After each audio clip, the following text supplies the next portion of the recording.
Bonjour et bienvenue. Aujourd'hui, on va s'intéresser de près à une technique qui a pas mal changé la donne en matière de restauration capillaire, la greffe de cheveux FUE.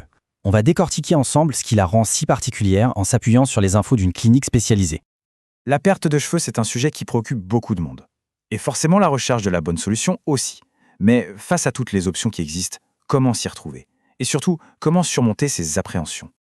Parce que, soyons honnêtes, souvent le plus grand frein, ce n'est pas tant l'intervention elle-même, que la peur de garder une trace.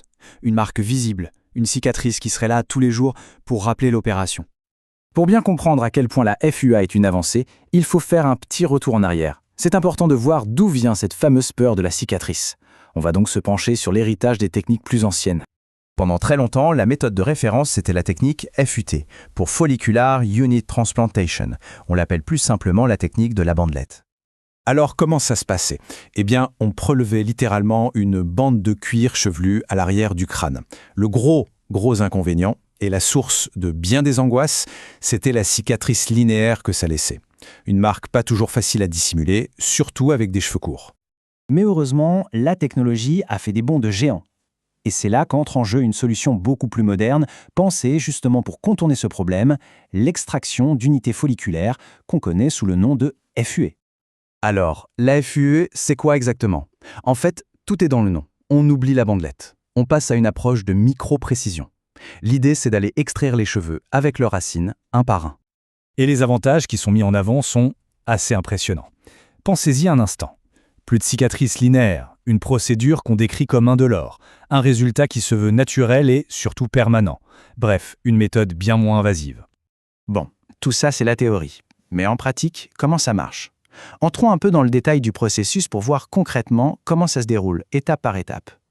L'outil qui change tout, c'est un instrument de très haute précision, le micro-punch. Il faut imaginer une sorte de minuscule emporte-pièce dont le diamètre fait moins d'1 millimètre.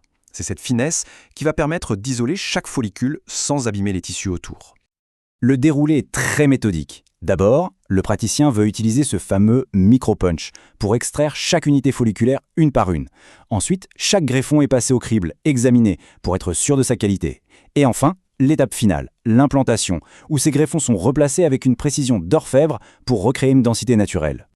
Pour vraiment saisir le saut qualitatif qu'apporte la FUE, je crois que le plus simple, c'est encore de faire une comparaison directe avec l'ancienne méthode. Mettons-les face à face. Alors regardons ça. D'un côté, la FUE. On prélève follicule par follicule, ce qui ne laisse pas de cicatrice visible. De l'autre, la FUT. On prélève une bande de peau, ce qui laisse une cicatrice linéaire. On voit tout de suite que la philosophie n'est pas la même. On passe d'une approche, disons, plus globale à une approche beaucoup plus fine, bien moins invasive. Ok, on a bien compris la technique. Mais au bout du compte, ce qui compte vraiment, c'est le résultat final et l'expérience globale. Alors concrètement, qu'est-ce que la feuille promet? Eh bien, d'abord, on promet un résultat naturel, homogène, qui se fond dans la masse. La récupération serait aussi très rapide, sans avoir besoin de s'isoler socialement. Il y a même une option sans rasage, pour ceux qui veulent une discrétion absolue. Et puis, le point clé, le résultat est annoncé comme définitif. Pour donner du poids à ces promesses, l'expérience est un argument de taille. La clinique dont on analyse des informations, par exemple, met en avant un chiffre qui parle de lui-même. Plus de 5000 procédures de ce type réalisées. Ce n'est pas rien. Et ce volume d'intervention, il s'inscrit dans le temps. On parle ici d'une expertise qui, toujours selon la source, s'appuie sur 25 ans de pratique. Un quart de siècle, ça suggère une maîtrise assez poussée de la technique.